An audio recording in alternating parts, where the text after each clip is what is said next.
Phosphate युक्त चट्टान, जीवाश्म ज्वालामुखी, इन तीन स्रोतों में हमारा फास्फोरस है। और जब तीन स्रोतों में यह हमारा फास्फोरस है तो यहाँ से जब वह क्या करेगा, चट्टान टूटेगी, चट्टान फूटेगी, अपर्दित होगी, कटेगी, तो फिर वह अपर्दन होकर के क्या बदलेगा, चट्टान मृदा में बदलेगी। और जब चट्टान मृदा में बदलेगी तो वहाँ से अवशिष्ट के रूप में मृदा में फसलें होंगी, फसलों में पौधे भी होंगे, फसलें और पौधों के माध्यम से वह उपभोक्ता को प्राप्त होगा। और जब उपभोक्ता को प्राप्त होगा तो वह उपभोक्ता जब अपनी उम्र को प्राप्त हो जाएगा तो उसका अपघटन शुरू होगा। हेलो दोस्तों, स्वागत है आपका मेरे चैनल दुबे सर जीएस पर। पर्यावरण की सीरीज में पर्यावरण की गत्यात्मकता में आज का टॉपिक है नाइट्रोजन चक्र के बाद फास्फोरस चक्र। तो आप लास्ट तक वीडियो के बने रहिए, आज हम पढ़ेंगे फास्फोरस चक्र। तो चलिए, टॉपिक है आज का फास्फोरस चक्र। हमारी आपकी चर्चा के दौरान यह बातें बार बार स्पष्ट हो गई हैं, कही भी गई हैं कि कोई भी विषय वस्तु जो आज इस पर्यावरण से संबंधित है वो तीन स्वरूपों से गुजरती है, भौतिक, रासायनिक और जैविक। तो फास्फोरस का भौतिक स्वरूप अभी हम पहले चरण में पढ़ेंगे। फास्फोरस चक्र का भौतिक स्वरूप पहला है, यह एक महत्वपूर्ण खनिज लवण है। आपको बता दें, फास्फोरस चक्र एक महत्वपूर्ण खनिज है। फास्फोरस एक महत्वपूर्ण खनिज है। बिना इसके किसी भी जीव या वनस्पति का विकास, वृद्धि, ग्रोथ की आप कल्पना नहीं कर सकते। जिस तरह पूर्ववर्ती सारे खनिजों चक्रों को आपने पढ़ा है, जितने उपयोगी रहे हैं उतनी ही उपयोगिता इस फास्फोरस चक्र की है। तो यह स्पष्ट है, फास्फोरस चक्र सबसे महत्वपूर्ण है। अगला पॉइंट है, यह प्रत्येक जीवधारी के लिए आवश्यक है। यह प्रत्येक जीवधारी के लिए आवश्यक है। किसी भी जीव के शारीरिक विकास के लिए, मानसिक विकास के लिए फास्फोरस की उपयोगिता बहुत महत्वपूर्ण है। इसलिए फास्फोरस चक्र सारे चक्रों में महत्वपूर्ण के साथ साथ यह जीवों के लिए अति आवश्यक है। तो फास्फोरस चक्र का मूल स्रोत क्या है? फास्फोरस चक्र का मूल स्रोत चट्टानें हैं। जो धरातल पर चट्टानें हैं, उन्हीं चट्टानों में फास्फोरस का मूल स्रोत है। तो जहाँ चट्टानें हैं वहाँ इसका स्रोत है। तीसरा है, फास्फोरस का प्रमुख स्रोत चट्टानें हैं। चट्टानों के विघटन वियोजन से इसका स्थानांतरण होता है। तो धरातली जितनी चट्टानें हैं उसमें फास्फोरस है। इन चट्टानों का विघटन, इन चट्टानों का वियोजन, टूट फूट जो होती है, उससे जो मूल अवस्था में फास्फोरस है उसका स्थानांतरण होता है। मूल स्थान से फास्फोरस दूसरे स्थान पर जाता है और यहीं से इस फास्फोरस की चक्रीय व्यवस्था को गति मिलती है। तो फास्फोरस का मूल स्रोत चट्टान, चट्टानों के विघटन, वियोजन, टूट, अपर्दन, अपक्षय से उसका स्थानांतरण होता है। और स्थानांतरण होता है तो यह बात भौतिक थी। अब रासायनिक प्रक्रिया शुरू होती है।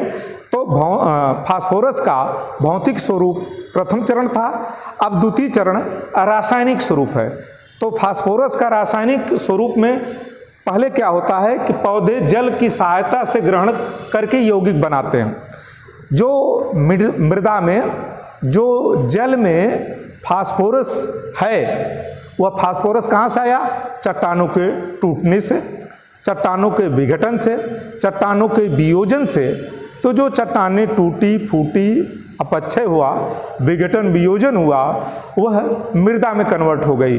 तो फास्फोरस अब दो जगह चला गया, एक जल में और दूसरा मृदा में। तो जल और मृदा से पौधे ने ग्रहण किया और पौधे ग्रहण करके उस फास्फोरस को यौगिक बना दिया।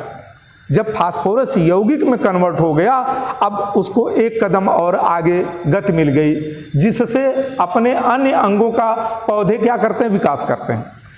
एक पौधा मिट्टी से, जल से जब फास्फोरस को ग्रहण करता है तो वह यौगिक बनाता है, और जब वह यौगिक बना लेता है तो उस यौगिक से एक पौधा अपने प्रत्येक अंग डालियाँ, टहनियाँ, मुख्य तना, सबका, जड़ों का, पत्तों का, सबका विकास करता है।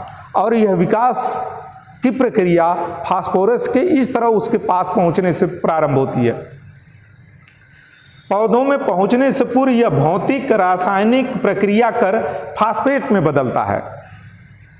पौधे मृदा और जल से जब फास्फोरस को अपनाता है तो वह यौगिक क्रिया करके अपने अंगों का विकास करता है। जब उसके अपने अंगों का विकास हो जाता है तो पौधों में पहुंचने से पहले फास्फोरस भौतिक रासायनिक प्रक्रिया करके फास्फोरस को फास्फेट में बदल देता है।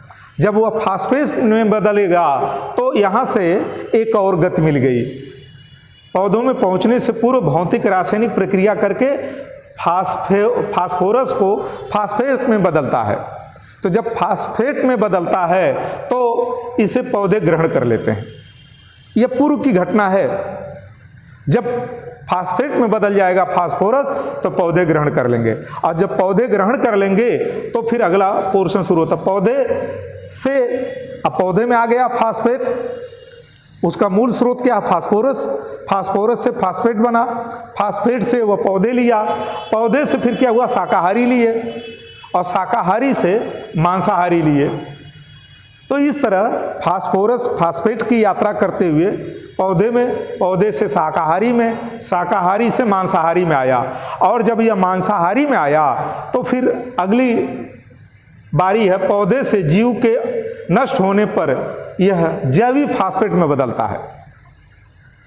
चट्टानों के टूट से मृदा और जल में, मृदा और जल में आने के बाद भौतिक और रासायनिक प्रक्रिया करता है।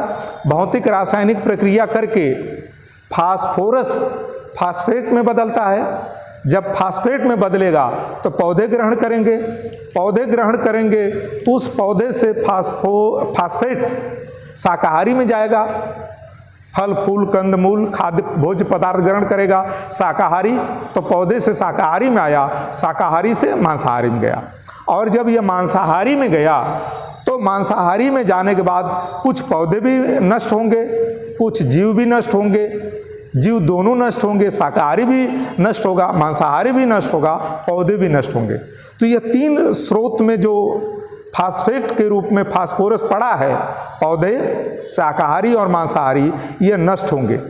जब ये नष्ट होंगे, मृत प्राय होंगे, तो बैक्टीरिया इनका क्या करेंगे?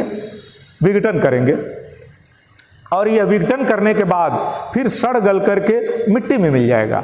और जब यह मिट्टी में मिल जाएगा तो फिर क्या होगा? खनिजीकरण की प्रक्रिया प्रारंभ होगी, और जब खनिजीकरण की प्रक्रिया प्रारंभ होगी तो यहीं से शुरू होता है पुनर्चक्रण। खनिजीकरण, और खनिजीकरण कहाँ से शुरू हुआ? पौधे शाकाहारी मांसाहारी इन तीनों के नष्ट होने से, इसके बाद बैक्टीरिया ने उनको सड़ा गला करके मिट्टी को सौंप दिया, और जब वो मिट्टी को सौंपा तो फिर यहाँ से खनिजीकरण की प्रक्रिया शुरू हुई। और यह खनिजीकरण की प्रक्रिया शुरू होने के बाद मिट्टी को मिला, कुछ अंश समुद्रों में चला गया। तो जो समुद्रों में चला गया वह जीव और पौधे से पहुँच से दूर हो गया। अब उसका उपयोग जली जीव, जली पौधे करेंगे समुद्र के, लेकिन जो मिट्टी में पड़ा है उसके पौधे और उसके जीवों का सामान्य जीव, सामान्य वनस्पतियां प्रयोग करेंगी।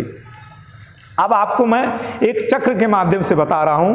फास्फेट युक्त चट्टान, जीवाश्म, ज्वालामुखी, इन तीन स्रोतों में हमारा फास्फोरस है।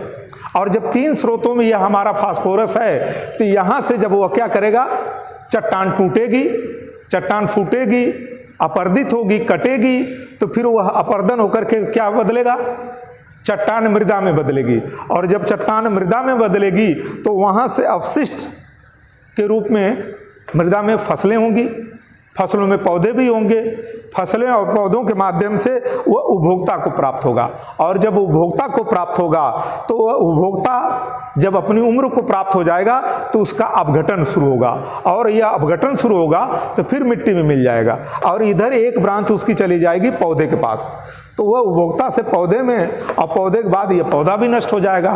तो यहाँ पौधा नष्ट हुआ, यह उपभोक्ता से फिर अपघटक नष्ट हुआ, और इसका जो कुछ शेष भाग गहरे सागर और उथले सागर या जलाशय को प्राप्त होगा। इस तरह फास्फोरस मूल चट्टान से निकल करके मृदा जल के माध्यम से पौधे से पूर्व भौतिक और रासायनिक प्रक्रिया से वह फास्फेट में बदला, फास्फेट से पौधे में आया, पौधे को ग्रहण करके वह फास्फेट में बदला। फास्फेट को जब पौधों ने ग्रहण किया तो पौधे से शाकाहारी से मांसाहारी, फिर शाकाहारी और मांसाहारी नष्ट हो गए। उस नष्ट होने के बाद उनमें बैक्टीरिया ने उनको सड़ा गला करके मिट्टी को सौंप दिया, और जब मिट्टी को फास्फेट मिला तो फिर उसमें खनिजीकरण की प्रक्रिया शुरू हुई, और खनिजीकरण की प्रक्रिया शुरू हुई तो वह फास्फेट और फास्फेट से खनिजीकरण मृदा को मिल गया। जो कुछ शेष भाग बचा था वह गहरे सागर और उथले जल को मिला। इस तरह फास्फोरस का एक चक्र पूरा हो गया। आपको यह वीडियो कैसे लगी कमेंट करके बताइएगा। एक चक्र और बचा है ऑक्सीजन चक्र। ऑक्सीजन चक्र के बाद उसका अंतिम चक्र है अवसादी चक्र। तो ऑक्सीजन अवसादी चक्र आपको अगले वीडियो में मिलेगा। तब तक अपना ख्याल रखिए, इस पूरे टॉपिक का अध्ययन करिए, कमेंट में हमको बताइए। बहुत बहुत धन्यवाद।